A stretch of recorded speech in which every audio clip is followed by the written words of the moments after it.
So, since I essentially had 2 weeks off from the real bread and butter, I was ready to focus and get these last few videos out to end off the year right, because contributing towards a distraction from arguably the worst year, no, decade.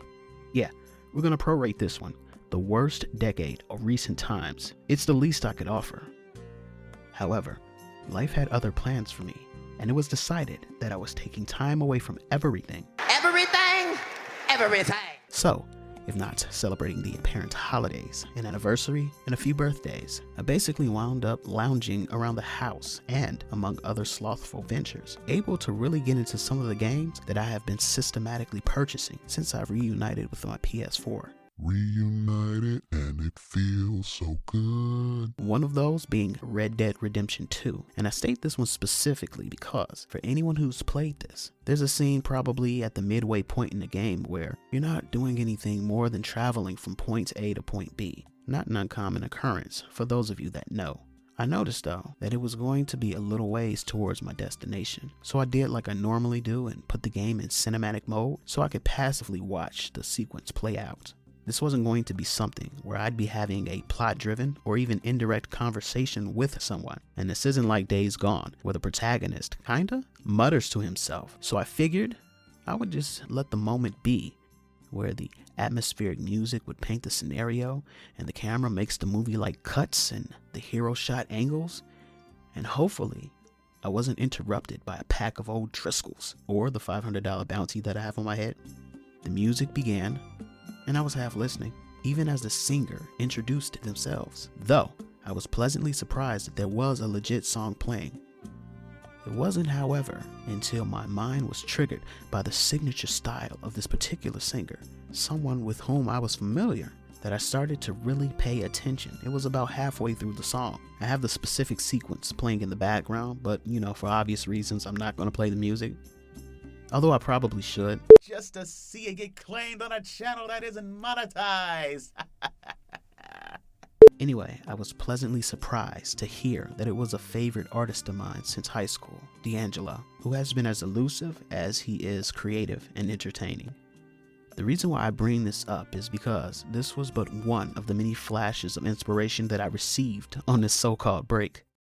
So I guess I was still in creative mode. Yeah, I guess creative people always are. You know what, that isn't even the point of this video. So as I was lounging in the office / family room / home theater this one evening, I decided that I was going to show my girls WW84. Jesus, people, wait a minute. People are scared that World War III is going to drop any day now and we're just hypothesizing 81 more. Oh, wait a minute. Sorry. I mean Wonder Woman 1984, aka Amazon Prime, and the nearly beat to death, generally, but surprisingly hollow in this instance, nostalgia trope. By the way, 1984.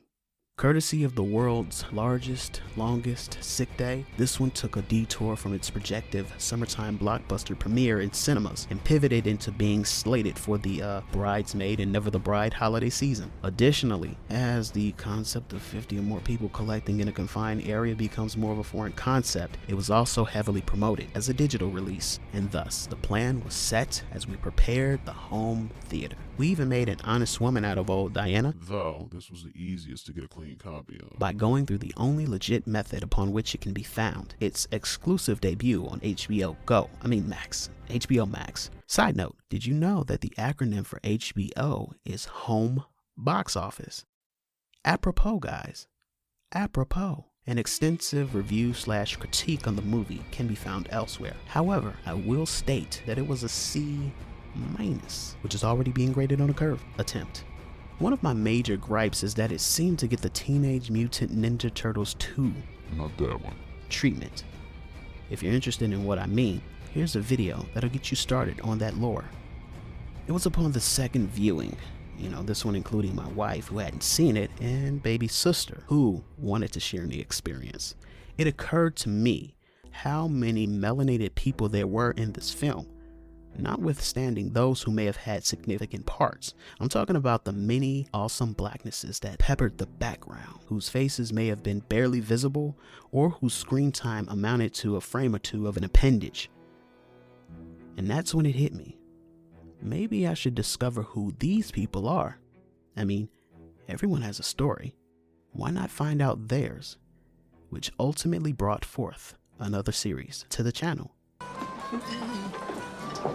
And for this one, I'm choosing her. So it was joked by the family that this may have been Keke Palmer. You know, just sneaking in and low-key playing a role and dipping off. This wasn't unusual for big-name Hollywood celebs to do, for example.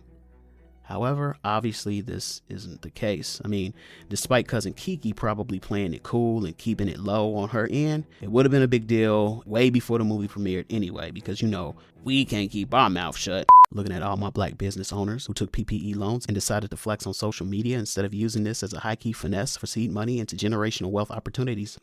However, after a little sleuthing, Google image searching, lurking like a creeper, I was able to determine that this beauty is Betty Adewale, a legit model. See? I thought this was IG when I was scrolling past, but this is IMG, her agency. Although she is on IG. Born on the 27th of January in 1992, Adewale is from London. This appears to be her 5th credited movie role, also appearing in the first installment.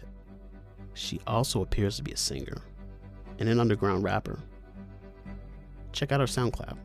Okay, that's it. I didn't have much more than that. Probably will if this legit becomes a thing. Stay tuned. Oh, honorable mention goes to who, according to her IMDb, credits this as her first movie role. So congratulations, baby girl. Don't let the beast consume you. And listen to Unshaken by D'Angelo.